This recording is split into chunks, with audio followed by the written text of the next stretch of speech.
This is James Menendez with Newshour, live from the BBC. Now, between July and October 2022, about 70 children in the Gambia in West Africa died because of suspected kidney ailments allegedly caused by consumption of cough syrup made in India.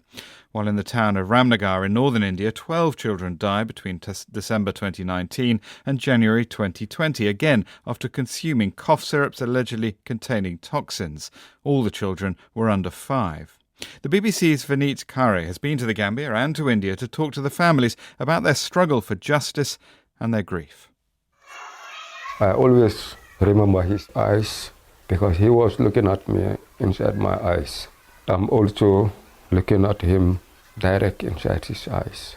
Ebrima is from the Gambia, a country often called the smiling coast of West Africa, and his son, gleeful 3-year-old Lamin, lived up to that picture. But in 2022, Lamin became unwell. His dad got him a cough syrup, and that joyful world fell apart. My wife told me that something strange I did not understand. I said, what? Lamin, since yesterday, he did not went to the toilet to urinate. Shortly after taking the syrup, Lamin's appetite reduced and later found it difficult to pass urine. Doctors said he had kidney issues. The health of the 3-year-old quickly worsened, and within 7 days, he died. But this was far from an isolated incident. 22-month-old Aminata suffered the same fate.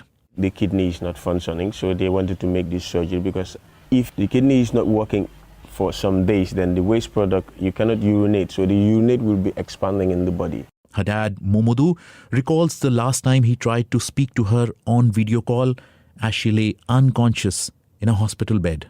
I love my child so much. I couldn't stare at her for that long. I was trying to make her know that it's me, Papa, talking to you. Can you see me? How are you doing? But she was just like that. A year ago, unsettling reports began emerging from the Gambia.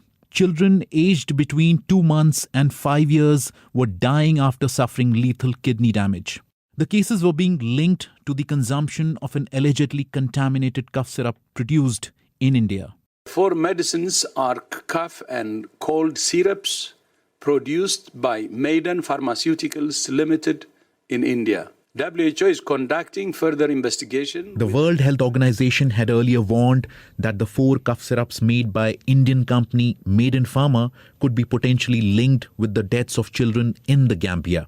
The products contained unacceptable amounts of toxins, diethylene glycol and ethylene glycol, which could prove fatal on consumption.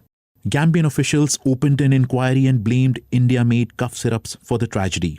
The Indian government denies the link. Health Minister Dr. Mansukh Mandviya told news agency ANI the cough syrup samples of Maiden cleared the tests when checked. We asked the question, what was the result of sample testing? They said they took 23 samples, out of which 4 samples failed. If samples from a batch fail, all samples should fail. Why did only 4 samples fail? We also took samples here and checked. They all passed. Indian drug manufacturers too denied the charges. Maiden Pharmaceuticals said in the past that it has full faith in the regulator and judiciary processes and it has done no wrong.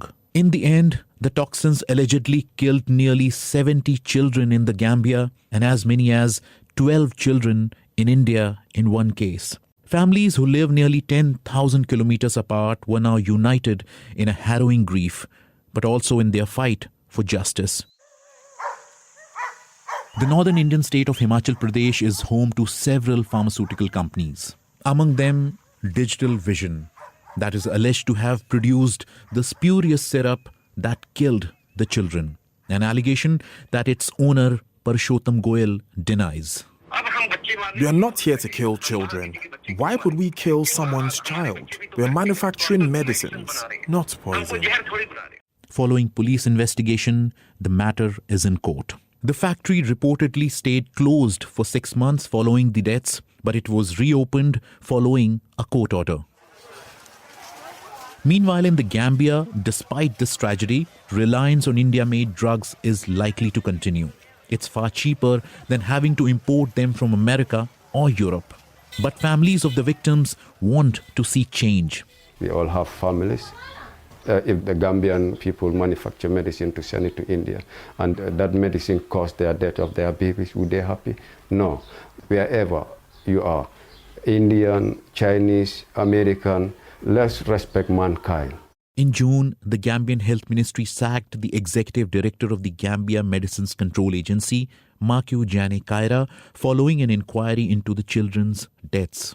Now, families in India and in the Gambia are ready for a tough fight ahead and say they will not stop until they get justice. Vineet Kare reporting.